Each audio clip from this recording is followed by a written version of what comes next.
জিনিসটা একটা খুব ইন্টারেস্টিং একটা কনভারসেশন থেকে শুরু হয়েছিল। আমার ফ্রেন্ড আরহাম আর আমি কথা বলছিলাম যে ঢাকা শহরের মতো একটা বিউটিফুল প্লেসে ইনাফ গ্রিনারি নাই কেন।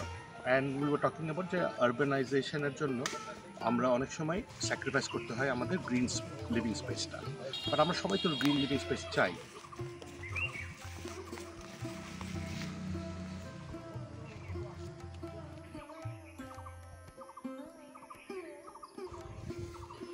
তো সে তখন একটা মিয়াওয়াকি ফরেস্ট বলে একটি কনসেপ্টের কথা বললো। খুব শর্ট টাইমের মধ্যে কনসেন্ট্রেট করে একটা প্ল্যানভাবে যদি আমরা একটা প্লান্টিং করি তাহলে একটা ফরেস্টের মতন হয়ে যেতে পারে।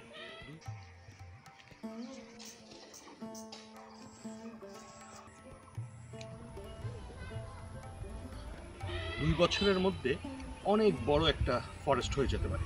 আমি বিশ্বাস করিনি আর সত্যি করে বলতে প্রথমে। সো আমরা ডিসাইড করলাম ঠিক আছে, আমরা সিলেটে আমার একটু জায়গা আছে, ওইখানে আমরা একটা মিয়াওয়াকি প্ল্যান করে দেখি না কী হয়। আর আমরা যখন শুরু করি এরকম একটা জায়গায় আমরা ছোট ছোট স্যাম্পলিংস এই হাইটের লাগিয়েছি। 2 বছর, ঠিক 2 বছর পরে দিস ইজ দ্য ফরেস্ট কত বড় হয়ে গেছে, পুরো ডেন্স কীভাবে হয়ে গেছে। অ্যান্ড এই যে এটা হয়েছে, এইটা is a proof of concept যে মিয়াওয়াকি আমরা প্ল্যান করতে পারছি। আপনারা যদি পুরো সাইডে দেখেন পুরো একটা ফরেস্ট লাইন হয়ে গেছে।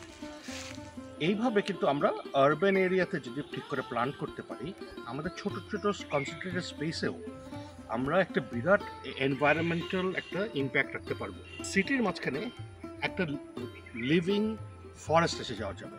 সো এই মিয়াওয়াকি সিস্টেম একটা স্মল কনভারসেশন থেকে হোপফুলি বড় বড় চেঞ্জ আসতে পারবে।